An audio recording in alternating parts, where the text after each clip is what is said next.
Smart sleeping for lucid dreaming. Optimizing your sleep to trigger lucid dreams. Welcome to Section 2, Lecture 2.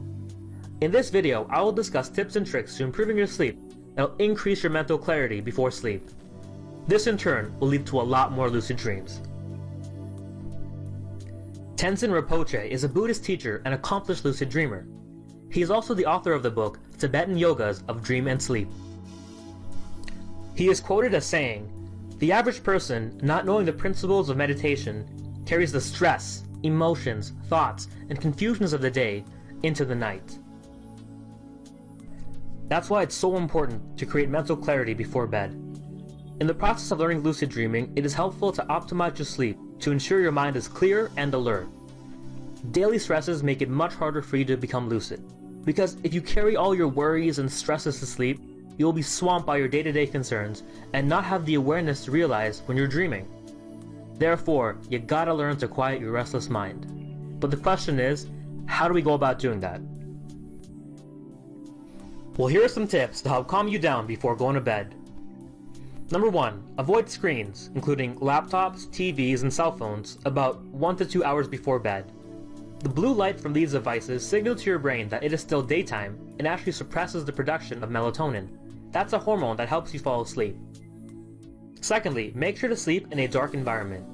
So that means block any electronic lights, and also if you can, get some darker curtains to block out more light. Darker environments are an evolutionary signal to your brain to prepare it for sleep.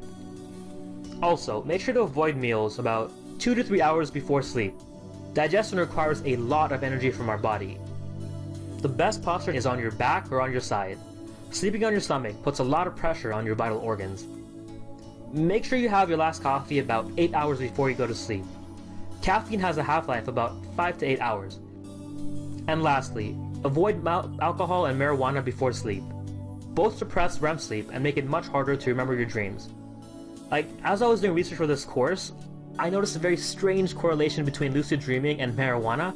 It may not be the most helpful when you're trying to learn lucid dreaming, so you might want to cut back a little bit. Make sure to write down your tasks for tomorrow, rather than allowing them to swarm around in your head. This is known as externalizing your memory. Also, try to identify key activities that keep you up and avoid doing them. For example, staying up on Facebook, watching the nightly news, or your favorite TV series on Netflix. You know, the shows where you kind of tell yourself, I'll watch one episode, but then one becomes 2, and then 3, and then before you know it, it's 6 a.m., and you got work in an hour. That's the kind of stuff I'm talking about. Try out is meditation, which we will cover more in Section 3.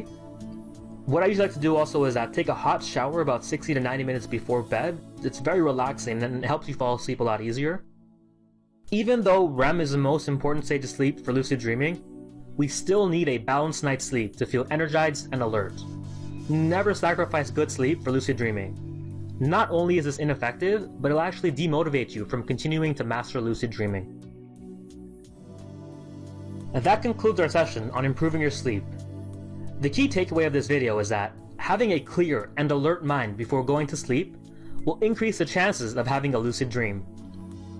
In the next lecture, you're going to find out the liberating truth about sleep paralysis, which is something that many beginner lucid dreamers worry about.